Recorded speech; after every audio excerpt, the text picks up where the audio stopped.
火星危險了。若然3米斜線 Atlas 是太空船，它的來由：一、找殖民地；二、吸收日月精華，補給後繼續找殖民地；三、回歸以前火星文明。不由分說，摧毀現有或其他文明不是首要選項。我們若能太空探索，也會如是。我們也可以看到，太陽和其他行星似乎正在感知並回應3米斜線 Atlas 的到來。這些天體是有意識的，它們繼承了原子的意識。原子有意識，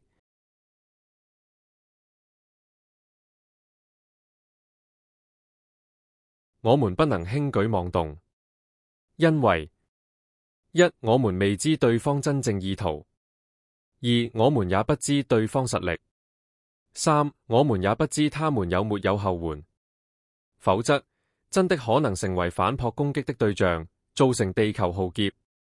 再其次，其內在的生物是什麼，我們也不知道。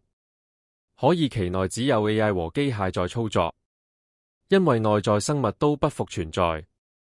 3米斜線 Atlas， 科學家說它可能比太陽系還要古老。它很大，但規模仍然有限。如果那裡曾經存在過生物，那麼無論他們多麼聰明或文明，他們的生存空間或自身都早已耗盡。所以，在那裡生存的可能性微乎其微。